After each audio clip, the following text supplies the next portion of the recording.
রঘুনাথগণিতং তং সজীবং সাদ্বৈতং সাবধূতং পরিজন সহিতং কৃষ্ণ চৈতন্য দেবং শ্রী রাধা কৃষ্ণ পাদাং সহগণ ললিতা শ্রী বিশাখান্বিতংশ্চ মূকং করোতি বাচলং পঙ্গুং লঙ্ঘায়তে গিরিম যৎকৃপাতমহং বন্দে পরমানন্দমাধবম নারায়ণং নমস্কৃত্য নরং চৈব নরোত্তমং দেবীং সরস্বতীং ব্যাসং ততো মুদরায়ত। ওম নমো ভগবতে বাসুদেবায়। জয়রূপ সনাতন ভট্ট রঘুনাথ শ্রীজীব গোপাল ভট্ট দাস রঘুনাথ। এই ছয় গোস্বামীর পরিচরণ বন্ধন, যাহা হইতে বিঘ্ন নাশ অভীষ্ট পুরাণ। দুর্গমে প্রতিমেন্দস্য স্খলদপাদ গতির্মোহ সকৃপা যষ্টিদানেন সন্ত সন্ত বলম্বনম। শ্রী গুরু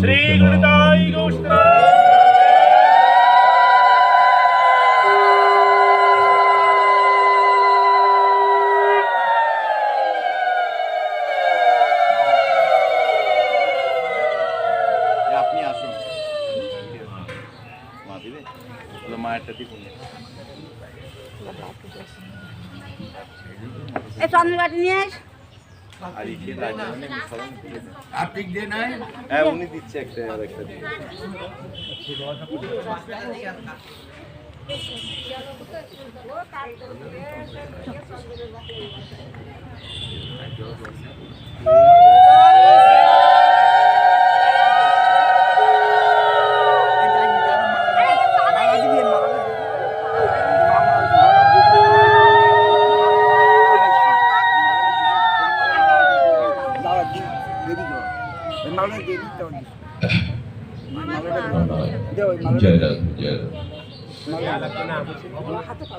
কর্মযোগ বুদ্ধিযুক্তা হি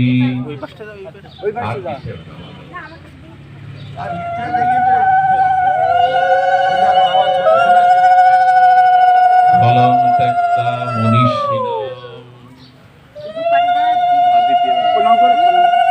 জন্মবন্ধ বিনির্মুক্তা পদং গচ্ছন্ত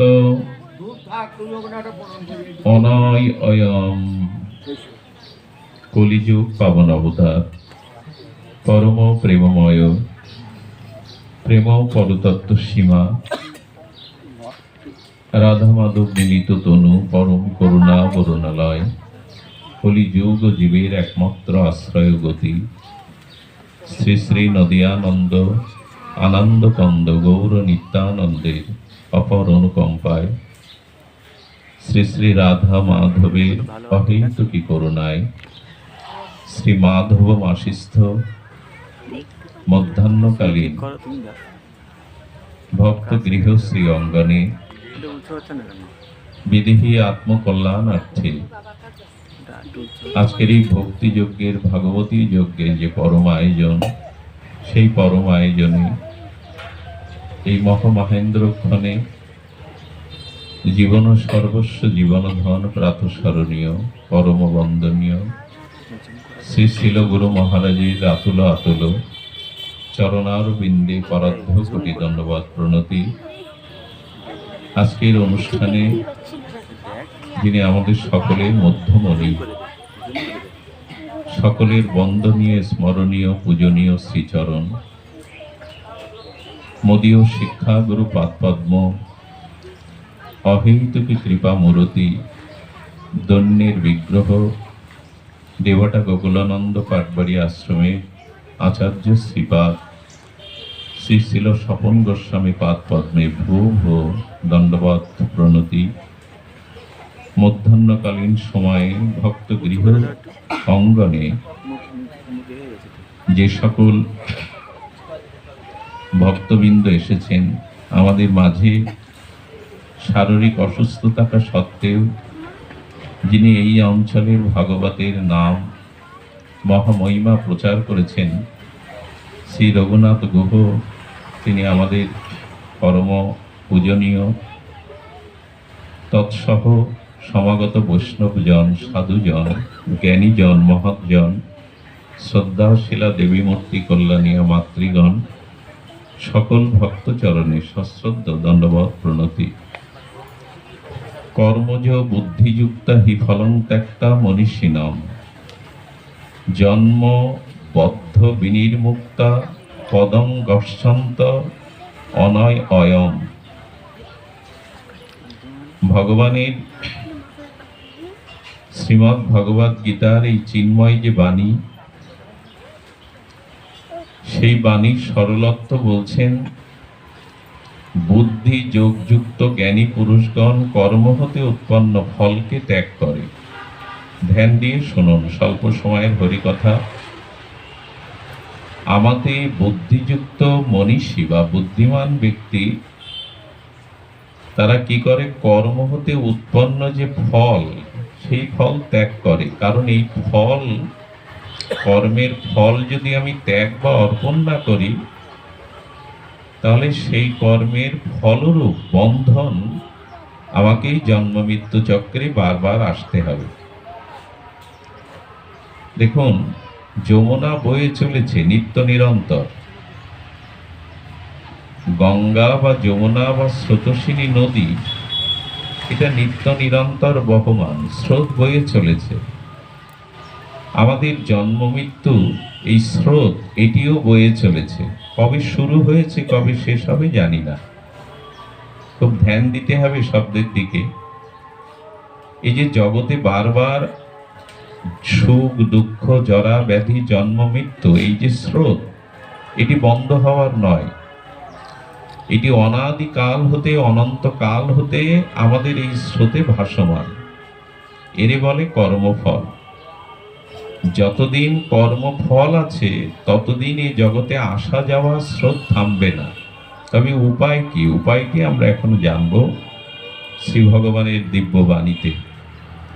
দেখুন, কর্মফল কিন্তু আমাদের ছাড়বে না, ক্ষমা করবে না। আচ্ছা, 100টা গাভীর মধ্যে আপনার গাভীটি ছেড়ে দিলেন, সহসা গাভীর মধ্যে আপনার গাভী আপনি চিনতে পারবেন না। 1000 গাভীর মধ্যে আপনার গাভীটি আপনি সহজে খুঁজে, কিন্তু ওই গাভীর বাছুরটা ছেড়ে দিন, সে দেখবেন 1000 গাভীর মধ্যে গিয়ে তার মায়ের বাটটাকে চিনে নেবে। আচার্যরা বলছেন, 1000 জন্ম পরে ওই বৎসের মতো কর্মফল তোমাকেই খুঁজে নেবে, ওর ভুল হবে না খুঁজতে। বাছুরটা কিন্তু তার মায়ের বাটকে সে চিনে নেয়, 1000 গাভীর মধ্যে চিনে নেয়। তেমনি জয় রাধে, জয় শ্রী রাধে।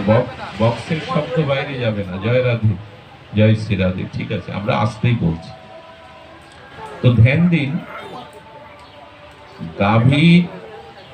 গাভীর বৎসটি যেমন গাভীকে খুঁজে নেয় 1000 গাভীর মধ্যে, তেমনি আমাদের কর্মফল আমাদেরকেই খুঁজে নেবে।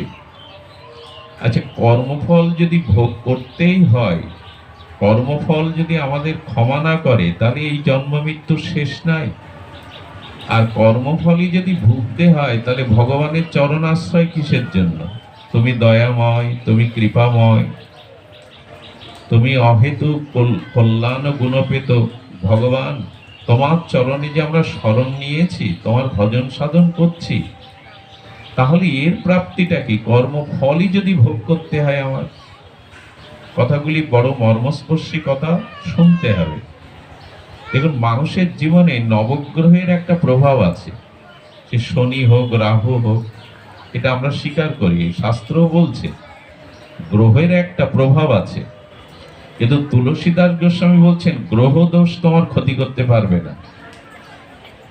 বলে নবগ্রহের বাইরে আরেকটা গ্রহ আছে, যদি সেই গ্রহের শরণ নাও। নবগ্রহ, শনি এলে যেমন আমাদের জীবনে অনিষ্ট ঘটে, তো বলছে নবগ্রহের উপরে আরেকটি গ্রহ আছে, তার শরণ নাও, এই নবগ্রহ তোমার ক্ষতি করতে পারবে না। পাথর আংটি এগুলো নেওয়া লাগবে না। সেই গ্রহের নাম বলেছেন উনি ভগবানের অনুগ্রহ।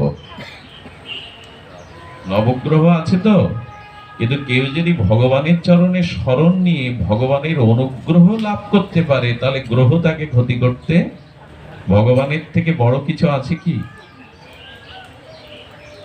আমরা তো ভগবানের অনুগ্রহ নেওয়ার জন্য সাধন ভজন করি না, তার চরণে স্মরণ নেই না।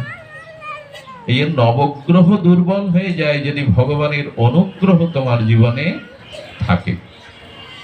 এই অনুগ্রহটার জন্যই ভগবান চরণে স্মরণ, আর কর্মের ফলটা ভগবানকে ত্যাগ করে দিই, তাহলে ফল আপনাকে ভুগতে হবে না। দেখুন, ধানের খোসা যতদিন আপনি না তুলবেন ততদিন ও যেখানেই পড়বে সরস হলে জল পড়লে অঙ্কুর হবে। বালির ওপরে হোক, কাঠের ওপরে, বৃষ্টির সময় দেখবেন যে ধানটা পূর্বে পড়েছিল ওইটা অঙ্কুর হয়েছে, কিন্তু ধানের খোসা যদি একবার তুলে ফেলতে পারেন অঙ্কুর হওয়ার সম্ভাবনা থাকে কি? ধানের খোসা তুললে আর অঙ্কুর হওয়ার সম্ভাবনা থাকে? কর্মফলটা ভগবানকে দিয়ে দাও, নিজে ভোগ করতে যেও না, তাহলে আর পুনঃ পুনঃ জন্ম মৃত্যু তোমাকে আবর্তিত হতে হবে। এই রহস্যটা জানা দরকার। তাহলে কর্মফল আমাদের ছাড়বে না, কোনোদিনই ছাড়বে না। আচ্ছা, কর্ম তিন প্রকার। একটি হলো, শাস্ত্রে বলেছে আমাদের প্রারব্ধও তিন প্রকার, কর্ম তিন প্রকার, প্রারব্ধ তিন প্রকার। কেমন? ক্রিয়ামান কর্ম, সঞ্চিত কর্ম, প্রারব্ধ কর্ম। ধ্যান দিয়ে শুনতে হবে, এখানে শব্দ ছাড়া তো অন্য কিছু নাই। আমি এই মুহূর্তে যে কাজটি করছি ইন্দ্রিয় দিয়ে, তা হলো ক্রিয়ামান কর্ম। এখন যেটা আমরা করছি এটা ক্রিয়ামান কর্ম। এই অনন্ত ক্রিয়ামান কর্ম যখন সঞ্চিত হয়, অতীত হয়ে যায়, তখন তার নাম সঞ্চিত কর্ম। আর সঞ্চিত কর্মটা, আমি কর্ম ভালো মন্দ দুটোই করেছি, পাপ পুণ্য দুটোই করেছি, সৎ অসৎ কর্ম আমার দ্বারা দুটোই হয়েছে।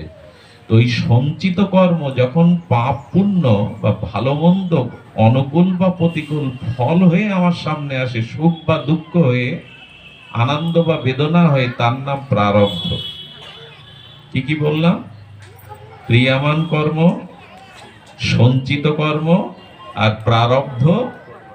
এখন যেটা করছি ক্রিয়ামান কর্ম, আর অনাদিকালের কর্ম যেটা অতীতে সঞ্চয় হয়ে আছে তার নাম সঞ্চিত কর্ম। আর যেটা ভালো মন্দ কর্মের ফল রূপে আমার সামনে আসছে, সুখ বা দুঃখ, আনন্দ বা বেদনা, সেটা হলো প্রারব্ধ কর্ম। অনেক মানুষ প্রশ্ন তোলে, এই মানুষটা সৎ কাজ করে না, ভগবত উপাসনা করে না, অথচ ছেলে মেয়ে ডাক্তার ইঞ্জিনিয়ার এত সুখে আছে বাড়ি বাড়িতে কেন? আর যে ভক্ত ভগবানকে ডাকছে তার এত বেদনা কষ্ট কেন?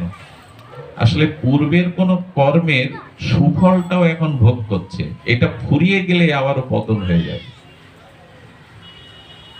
কোন পূর্বজন্মের সুকৃতিটা এখন ভগবান ভজন না করলেও, সৎপথে না চললে, ওই কর্মের কারণে সে এখন সুখে আছে। সুখ মানে জাগতিক স্বাচ্ছন্দ্যে আছে, মান মর্যাদা আছে, এটা একদিন থাকবে না। পূর্ণ ফুরিয়ে গেলে আবার ওই প্রারব্ধজনিত কর্ম তাকে আবার ফেলে দেবে। এটা কতদিন চলতে থাকবে বলতে পারেন? আমরা এর থেকে বেরিয়ে আসার উপায় খুঁজি তো, আর খুঁজেছি।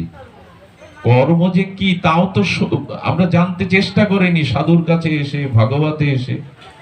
এর থেকে মুক্তির উপায় গোবিন্দ বলছেন, ফলাং ত্যাগতা জন্ম বন্ধ বিনির্মুক্তা। ফল ত্যাগ করো, আমাকে অর্পণ করো, তা না হলে বাঁচবার কোনো উপায় নেই, কোনো কোটি কল্পেই তোমার এই আসা যাওয়া ফুরাবে। আমরা আগেই বলেছি ভগবানের অনুগ্রহ নিতে হবে। আচ্ছা, ভগবানের অনুগ্রহ নিয়ে পুরুষার্থ রূপে সাধন ভজন করতে থাকলে সব প্রারব্ধ নষ্ট হয় না, কিছু প্রারব্ধ মানুষকে ভুগতেই হয়।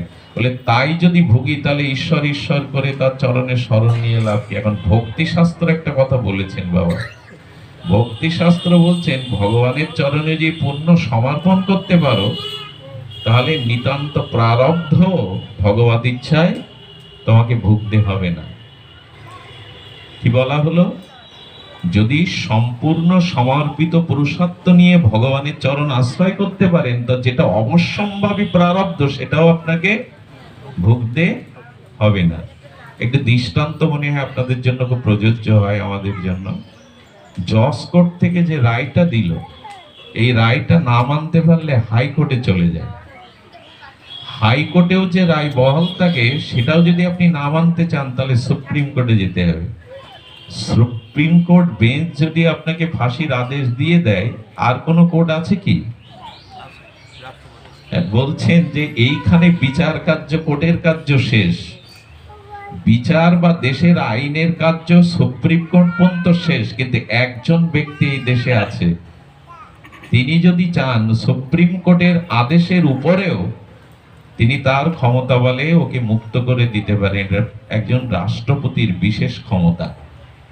একজন রাষ্ট্রপতি চাইলে সুপ্রিম কোর্টে দেওয়া ফাঁসির আদেশকে রোধ করতে, আমার মনে হয় কি একজন রাষ্ট্রপতি যদি সুপ্রিম কোর্টের আদেশে একজন ফাঁসির রায়কে রোধ করতে পারে, তো জগৎপতি কৃষ্ণের চরণে যিনি শরণ নিয়েছেন তার কেন প্রারব্ধ নষ্ট হবে না? তার প্রারব্ধ কেন নষ্ট হবে না? শরণ নিন। ধানের খোসাটা উন্মোচন করা মানে ফলটা ভোগ করতে যেন না। এই জন্য অহংকার আনবেন না যে আমার দ্বারা, যেই বলবেন এটা আমি করছি সেই ফল আপনার। এই জন্য তো প্রত্যেকটি কর্ম ভগবানকে অর্পণ করে করতে হয়। সরল করে ভক্তরা কি বলে জানেন? তুমি খাওয়াও তাই খাই, তুমি বলাও তাই বলি, তুমি চলাও তাই, এখানে আর নিজের কিছু থাকলো না।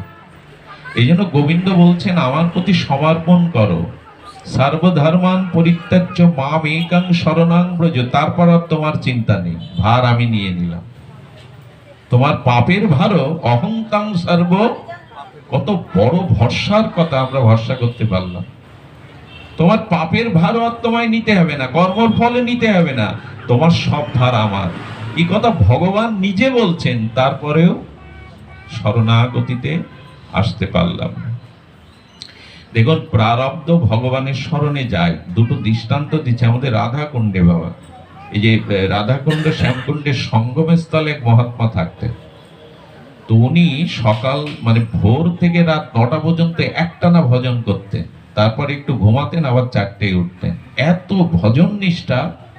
উনি কয়েকদিন ধরে লক্ষ্য করছেন যে একটা কালো ছায়া মতো ওনার পাশে ঘুরে বেড়ায়। এটা তো মহাত্মা। উনি জিজ্ঞাসা করছেন, কে তুমি?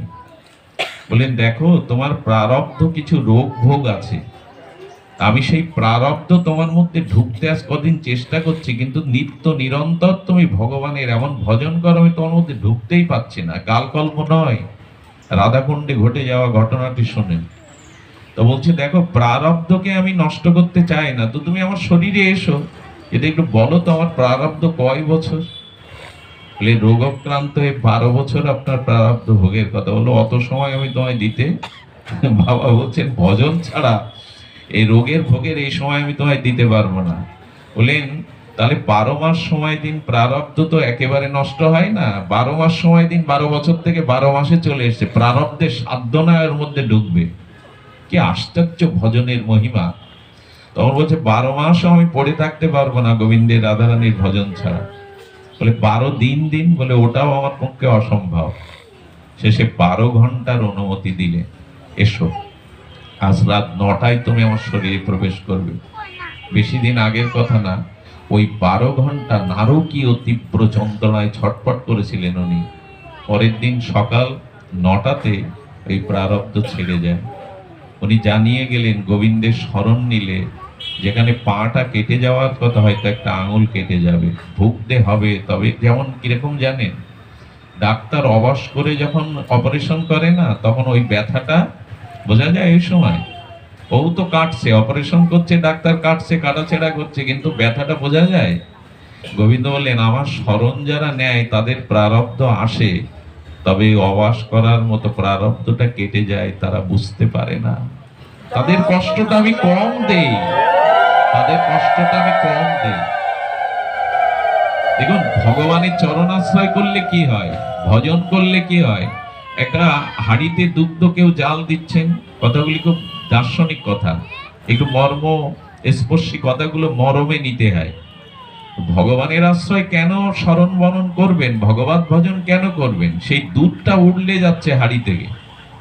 একজন লোক তড়িঘড়ি করে সেই দুধ লামাতে গিয়ে যেই গরম হাঁড়িটা ধরেছে, হাত সেঁকড়ে পুড়ে গেছে। আর গরম হাঁড়ি রাখা যায়? ফেলে দিয়েছে, দুধটাও শেষ, সরুটাও, হাঁড়িটাও উপর হয়ে গেছে। আচ্ছা, ওই একই সময় আর একজন ব্যক্তি কি করে জানেন? ধীর স্থির ভাবে সে ভগবানকে স্মরণ করে, স্মরণ করে হঠাৎ একটা নতুন গামছা নিয়েছে, কাপড়। গামছাটা নিয়ে সেই গরম হাঁড়িটা দিব্যি ধরে নিচে নামিয়ে, দুধও পড়েনি, হাঁড়িও উল্টে যায়নি, হাতে তাপও। একই তো ক্রিয়া, ক্রিয়া তো একই। কি হলো? একই ক্রিয়া হলেও উনি জানতেন গরম হাঁড়িতে হাত দিলে হাতও পুড়বে, আমি ধরেও রাখতে পারতো না, কিন্তু একটা বস্ত্রখণ্ড নিয়েছেন। গোবিন্দ বললেন, আমার স্মরণ নিলে আমি তাকে ও জাতীয় শক্তি দান করি, গরম হাঁড়ি লাভাবে অথচ হাতে তাপ সম্ভব। স্মরণ নিয়ে দেখুন, ভগবত স্মরণ নিয়ে দেখুন, এখানে আর যন্ত্রণা পোহাতে হবে না, এখানে আর আপনাকে যন্ত্রণা পোহাতে হবে না। ভগবানের স্মরণে একটা লীলা মনে পড়লো। একবার মা যশোদার সাথে গোপাল যমুনায় গিয়েছিল। যশোদা বা ভাগ্যবতী মায়েরা যেতেন মাঝে মাঝে সন্ধ্যাবেলায় যমুনাতে প্রদীপ দিতে। আর তার একমাত্র কারণ গোপাল যাতে সুখে থাকে, গোপাল যাতে ভালো থাকে। শ্রীকৃষ্ণ সেদিন মাকে বলছেন, মা, গোপাল বলছে আমি তোমার সাথে যাব। বলে, দেখ, তুই যেখানে যাস একটা কিছু ঘটিয়ে বসিস। যাচ্ছি যমুনায় প্রদীপ দিতে, আমাদের সাথে আসিস না। বলে, মা, আমি যাব। জেদ ধরা গোপালকে, অবাধ্য গোপালকে যশোদা মা নিয়েছেন। যমুনায় এসে যশোমতী, ভাগ্যবতী, অন্য মায়েরাও প্রদীপ জ্বালিয়ে যমুনার স্রোতে ভাসিয়ে দিয়েছে। এখন ভাসিয়ে দিয়ে যখন সবাই চোখ বন্ধ করে গোপালের জন্য প্রার্থনা করছে, গোপাল এই পরিষদে থেকে মায়ের চোখ বন্ধ, সবার চোখ বন্ধ। ও যমুনার জলে নেমেছে, নিয়ে ভেসে যাওয়া স্রোতে প্রদীপগুলোকে ডাকছে, আয় আমার কাছে আয়। গোবিন্দ ডাকলে আর কেউ ভেসে যায়? কিছু প্রদীপ উল্টে বিপরীতে গোবিন্দের কাছে চলে এসেছে। গোবিন্দ করেছে কি, তাড়াতাড়ি সেই প্রদীপগুলোকে নিভিয়ে কুড়িয়ে ওনার পীতবসনে বেঁধে নিয়েছে। বেঁধে নিয়ে মা চোখ খোলার আগে উপরে উঠে ও হাত জোর করে বসে গেছে, কিছুই যেন ঘটেনি। যখন চলে আসছে তখন মা বলছে, গোপাল, তুই তো এসেছিলি খালি, তোর এই পুডলিতে কি? গোপাল বলছে, মা, পুডলি সবার দেখতে নেই, সবার ব্যাংক ব্যালেন্স দেখতে নেই। এটা জানি যে কারো পুডলি খুলতে নেই, কিন্তু চোরের পুডলি খোলা যায়। এসেছিস তো খালি হাতে, পুডলির মধ্যে কি নিয়েছিস এখানে? চোরের পুডলিটা খোলা যায়, দেখি। খুলে দেখি যে প্রদীপগুলো ভাসিয়েছিল তার কিছু প্রদীপ ওর ওই পীতবরণে বাসা। কথাটি খুব মার্মিক কথা, এক মহাত্মার মুখে শুনেছিলাম, স্তম্ভিত হয়ে গেছিলাম যে ভগবানের লীলা কি। বলে, কিরে কানায়, আরে প্রদীপ যমুনায় ভাসিয়ে দিলাম, তুই আবার কুড়িয়ে নিলি কেন? গোপাল বলল, মা, আমার একটা স্বভাব আছে, আমার সামনে কেউ ভেসে যাক এটা আমি দেখতে পারি না। আমার সামনে কেউ ভেসে যাক এটা আমি দেখতে পারি না, মা।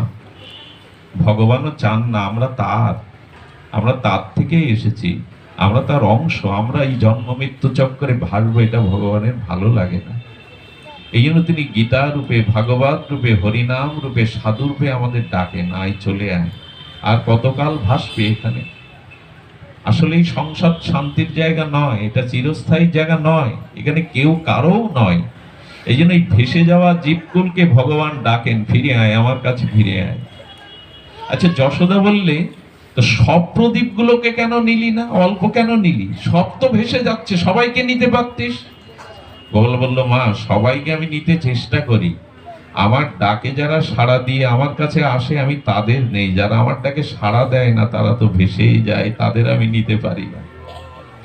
ভগবান আমাদের ডাকছেন এই যে সাধু রূপে। শবরীকে বলে রামচন্দ্র রামচরিত মানুষের শবরীকে বাবা একটা অদ্ভুত কথা বলেছেন, একটি কথা মণিমুক্তার মতো।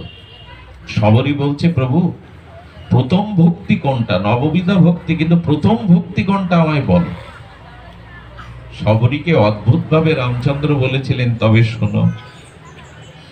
প্রথম ভগতি সন্তকা সংজ্ঞা, মানে ওনার ভাষায় তুলসীদাসকৃত রামায়ণে বলছেন, রামচন্দ্র বলছেন, ভক্তি হলো আমার ভক্ত বা সাধুর সেবা করা, সঙ্গ করাই হলো ভক্তি। একবারও ভগবান বললেন না আমাকে ভক্তি করা, আমাকে সেবা করার নাম ভক্তি। তো ভাবুন তো ভগবানের ভক্তি সংজ্ঞাটা কি বলছেন। সাধু সঙ্গ এবং সাধু গুরু সেবাই হলো প্রথম ভক্তি, শ্রেষ্ঠ ভক্তি। একবারও ভগবান বললেন না আমাকে সেবা করা, হ্যাঁ, আমার সঙ্গ করাই ভক্তি। কিন্তু জগতে যদি এক পা এগিয়ে যেতে চান, শুদ্ধ ভক্ত সঙ্গ করুন। হই হুল্লোড় করে এই জগৎ সংসারে ভেসে কিছু পাবো না আমরা। এই জন্য গোবিন্দ বলছেন, আমি ডাকি সাধুদের দিয়ে, বৈষ্ণবদের দিয়ে ডাকি, হরিনামের দ্বারা ডাকি, কিন্তু যারা সাড়া দেয় না ওদের আমি কোলে তুলে নিতে পারি না। ওরা কত কল্পকাল ভেসে চলেছে। আসুন না কুলে আসি, নালে পোড়া কাঠটা যেমন নদীর স্রোতে ভাসে, কোনো উপায় হয় না। সংসার তারিতে কোনো ভাগ্য কেহ তরে, নদীর প্রবাহ জয়ী সে কাষ্ট লাগে। তিনি পোড়া কাঠটা তো ভাসছে অনেক দিন, ওই ভাসতে ভাসতে যখন কুলে এসে বেঁধে যায়, কেউ কাঠটাকে তুলে নেয়। সাধুগুরুর কুলে যাও, তারা তোমাকে তুলে নেবে। ভাসছ তো সংসারে, যাও তাদের কাছে যাও। আর কর্মটা ভগবানের প্রীতির জন্য করুন, ওই কর্মফল আপনাকে বাঁধবে না। দেখুন শ্রীকৃষ্ণের আঙুল কেটে গেছে, শ্রীকৃষ্ণের আঙুলটা যেই কেটে গেছে, রুক্মিণী সত্যভামা তাড়াতাড়ি বেঁধে ব্যস্ত হয়ে ঘরে গেছে, ওখানে একটা পটি দেবে খুঁজতে। দ্রৌপদী ছিল পাশে দাঁড়িয়ে। দ্রৌপদী নিজের দামি কাপড়টার সঙ্গে সঙ্গে ফাল করে ফেলেছে, করে গোবিন্দের হাতে ওখানে বেঁধে দিয়েছে। রুক্মিণী সত্যভামা এসে দেখে দ্রৌপদীর কাপড় ছিঁড়ে বাঁধা হয়ে গেছে। দেখুন ওরাও তো সহধর্মিণী গোবিন্দে, আর কৃষ্ণা দ্রৌপদীও গোবিন্দকে ভালোবাসেন, তাকে সখা মনে করেন। হঠাৎ কৃষ্ণ বলছে, দ্রৌপদী একটু দামি কাপড়টা ছিঁড়ে ফেললে। বলে, সখা যদি কোনোদিন প্রয়োজন হয় গায়ের চামড়াটা খুলেও যদি তোমার চরণে পরাতে পারতাম। একটা কাপড়ের কথা বলছো, নিজের চামড়াটা ছিঁড়ে যদি তোমার চরণে কখনো পরাতে পারতাম, যাতে তাপ না লাগে তোমার চরণে। কৃষ্ণের চোখে জল এসে গেল। উনি বললেন, যদি কখনো সুযোগ পায় এর প্রতিদান যেন আমি তোমায় দিতে পারি। দ্রৌপদী এমনি এমনি কাপড় পায়নি, ওই দিন কাপড়টা গোবিন্দ নিজে রূপ নিয়েছিলেন, বস্ত্র অবতার হয়েছিলেন দ্রৌপদীর বস্ত্র নিবারণের জন্য। ভগবানের আনন্দের জন্য কিছু করুন, তার কোটি গুণ কৃপা আপনি ফিরে পাবেন। সংসারের জন্য সারা জীবন করতে হয় নিয়ম, কিন্তু এটা করে আর কিছু পাবেন না। হতাশা ছাড়া, প্রিয়জনের বেদনা ছাড়া সংসারে খুব বেশি কিছু পাওয়া যায় না। কর্তব্য করতে বললেন, তাহলে করব কেন সংসার? বলে, আমি কিছু ঋণ আছে এদের কাছে, যাদের স্ত্রী পিতামাতা রূপে পেয়েছে, এদের কাছে আমি কয়েক জন্মে ঋণ, এই ঋণ শোধ করার জন্য এদের কাছে এসেছি। এদের কাছে থাকতে না, এরাই আমার সব, এরকম ভাবনাটা ঠিক নয়। ভগবানকে আনন্দ জানের জন্য কিছু করুন, তাহলে দেখবেন তিনি চিঠি ফিরিয়ে দেবে। একটি ঘটনা মনে পড়ে, ভারত বিখ্যাত একজন জ্যোতিষী ছিলেন, সত্য ঘটনা শুনুন। জ্যোতিষী কেউ কেউ আছেন, এরা একেবারে ভূত ভবিষ্যৎ টানা বলে দিতে পারে। জ্যোতিষী হঠাৎ করে একদিন সকালবেলা নিজের হাত দেখতে গেছে। হাত দেখতে গিয়ে উনি চমকে উঠে দেখেন, আগামী কিছুদিনের মধ্যেই কোন একটা রাজদণ্ড আছে, রাজা ধরে নিয়ে যাবেন, মুখে চুনকালি মাখিয়ে অপমান করে এই রাজ্য থেকে বের করে দেবে। জ্যোতিষীর গণনা তো ভুল না, উনি নিজে একজন মহান জ্যোতিষী। উনি হস্তরেখা বিচার করে আছে, উনি কি করবেন? উনি দেখছেন এ প্রারব্ধ খণ্ডানোর ক্ষমতা জ্যোতিষী ওনার নিজের নাই। উনি বৃন্দাবনে এক মহাত্মার কাছে চলে গেলেন। এই দেখুন সমাধান কোথায়, সবাই ওইখানে যায়। সাধু ছাড়া পরহিতের অতই পৃথিবীতে এমন কেউ নেই। মহন্ত সাধু তারাই যারা পরের জন্য জীবনকে বিতরণ করে দিয়েছেন। সাধুর চরণে গিয়ে বললেন, বাবা অব্যর্থ এই প্রারব্ধ আমার জীবনে আসছে, অপমান, আমি বাঁচবো না। মুখে চুনকালি মাখিয়ে জুতোর মালা পরিয়ে যদি বের করে দেয়, এর থেকে আমার আত্মহত্যাই বলো, যদি কোনো উপায় থাকে তো বলুন। বলে, পারবি? জ্যোতিষীকে বললে, পারবি উপায়? যা ওই ঝোপঝাড়ের মধ্যে বসে সারাদিন হরিনাম জপ কর, যা, ঘুমাবি না, অলসতা আনবি না। এখন উনি 3 দিন ব্যাপী ওই হরিনাম করেছে। 4 দিনের দিন যেদিন প্রারব্ধ, আচ্ছা অনেক দিন তো ভজন করা অভ্যাস না, দুপুরে ঘুমিয়ে পড়েছেন বাবা, হরিনাম করতে করতে ঘুমিয়ে পড়েছে। ঘুমের মধ্যে স্বপ্নতে দেখছেন যে কোনো একটা কারণে রাজা ওকে ধরে নিয়ে গেছে, 10-এর সামনে অপমান করে চুলকালি মাখিয়ে গলায় পাদুকার মালা, জুতোর মালা পরিয়ে ওনাকে তাড়িয়ে দিয়েছে। উনি ক্রন্দন মানে কেঁদে উঠেছেন স্বপ্নের মধ্যে। যখন ঘুম ভেঙেছে তখন দেখছে যা আমার হাতে আছে এটা তো হুবাহু সেই স্বপ্নই।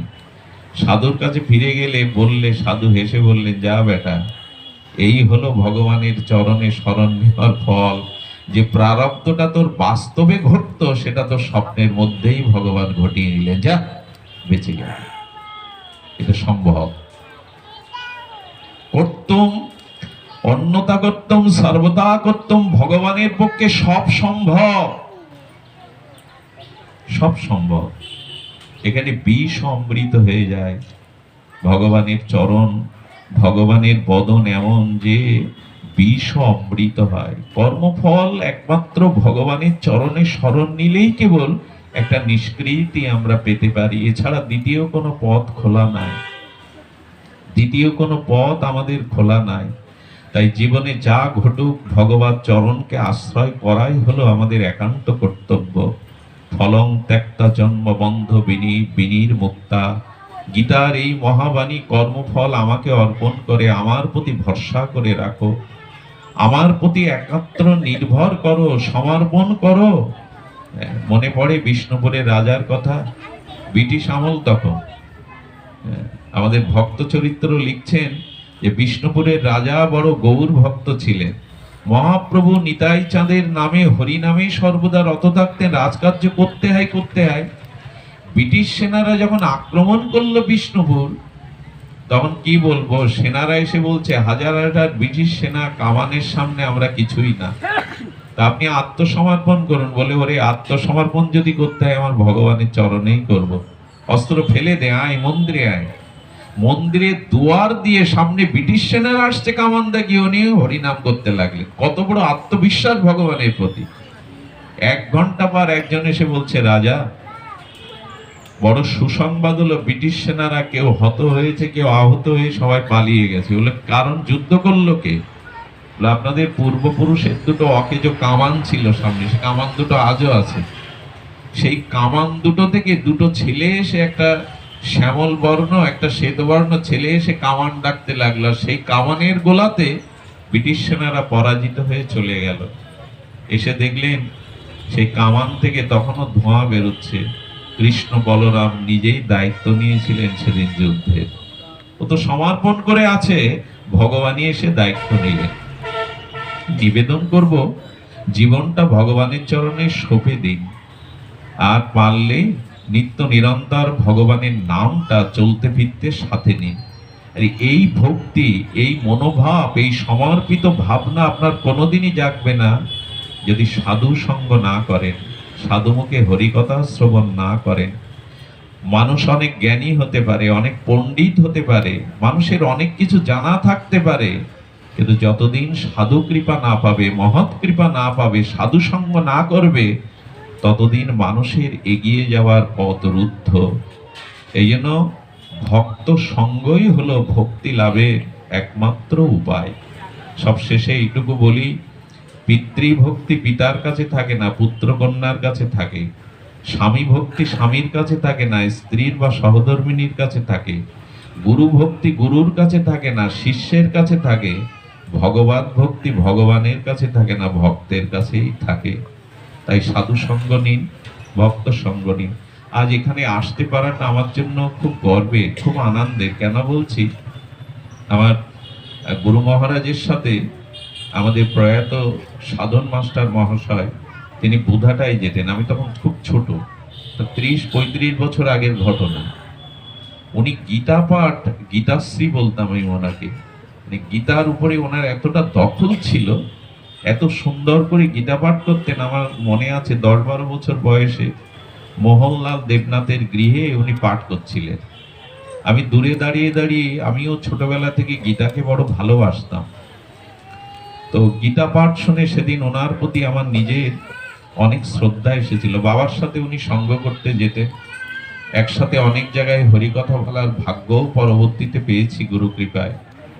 মানুষটার এভাবে চলে যাওয়া, তার জগৎ থেকে এইভাবে আমাদের মাঝ থেকে হারিয়ে ফেলা, এটা একজন ভাগবত পথের প্রতীক হিসাবে আমরা বড় সম্পদ হারিয়েছি। এরা হয়তো ওর বাবাকে হারিয়েছে, মাতাজি হয়তো ওনার স্বামীকে হারিয়েছে, কিন্তু সনাতন ধর্মের আমাদের মতো মানুষ আমরা একজন ভালো ভগবত বক্তাকে হারিয়েছি। খুব বড় সুন্দর করে ব্যাখ্যা করতেন উনি গীতার। ছোটবেলায় খুব মোহিত হতাম। তা আজ আমি ভাগ্য মনে করছি যে আজকে উনার উদ্দেশ্য করে তারই আঙিনাতে, তারই সাজানো বাগানে একটা স্মৃতির ফুল আমি তার চরণে দিতে পারছি। এটা আমার জন্য খুব বড় গর্বের। এর কারণ বিশেষ করে আমাদের গুরু মহারাজ বলছিলেন, বিল্লা একবার একটু এসো। ওই মানুষটা সমাজের জন্য, দেখুন আপনি যদি নিঃস্বার্থভাবে জাতির জন্য, ধর্মের জন্য কিছু করেন, একদিন জানবেন তার বহুগুণ কৃপা আপনার জীবনে ফিরে আসবে। ওনার জন্য একটু প্রার্থনা করবে। এমন ভাগবত আচার্য যিনি, এমন ভাগবত বক্তা যিনি, এত গীতা আশ্রয় যিনি, তিনি অবশ্যই কল্যাণ প্রাপ্ত হবে। শেষ দিকে তিনি অনেক জায়গায় বলতে চাইতেন না আমি তার সন্তানের সম, শিক্ষায় দীক্ষায় তার নখের বা তার চরণধুলির যোগ্য নয়, কিন্তু উনিও মাঝে মাঝে আমাকে বলতেন তুমি বলো, আমি আজ বলবো না। তো সেই মানুষটার প্রতি আজ আমি একটু শ্রদ্ধাঞ্জলি জানাতে পারছি, এটা আমার জন্য অনেক বড় প্রাপ্তি। আপনার হৃদয় দিয়ে আশীর্বাদ মানে আসলেই কৃপা হয়েছে। এমন গুরু মহারাজ যার জন্য পদার্পণ করেন, যার জন্য হরিকথা হরিনাম হয়, তার আত্মকল্যাণের কিছু বাকি থাকে না। তো সকলে প্রার্থনা করবেন উনি ভগবানের দিব্য চরণ লাভ করে যেন ওনার ওই জগতে পরমানন্দ রসে উনি ডুবে থাকতে পারেন। তার স্ত্রী, তার পুত্র কন্যা যারা আছে, তাদের প্রতি উনি আশীর্বাদ করুন, তারা যেন সুস্থ সুন্দরভাবে তারা জীবনযাপন করতে পারে। অনেকদিন পর ধুলিয়ারের এই মাটিতে এসে আপনাদের মুখগুলো দেখে আমারও ভালো লাগছে। তো সবার মঙ্গল, সবার শান্তি কামনা করে আমি আমার কথা এখানে রাখছি। ভোগারতির সময় তার আগে যার জন্য আসলে আসা, যার মুখের দিকে তাকিয়েই এই কৃপাটুকু পাওয়া, সেই আমাদের পরম আরাধ্য গোস্বামী পাদ পদ্মের মুখে আমরা আজকের অনুষ্ঠানের সার দুই একটি কথা শ্রী বাবার মুখ থেকে আমরা আস্বাদন করে পাঠ বিশ্রাম করবো। এরপর ভোগ আরতি ও প্রসাদ বিতরণের কাজ আছে। আপনারা আমার প্রণাম নিন, আমার প্রতি সবার কৃপা শেষ দান করুন। শ্রী গুরু প্রেমানন্দে।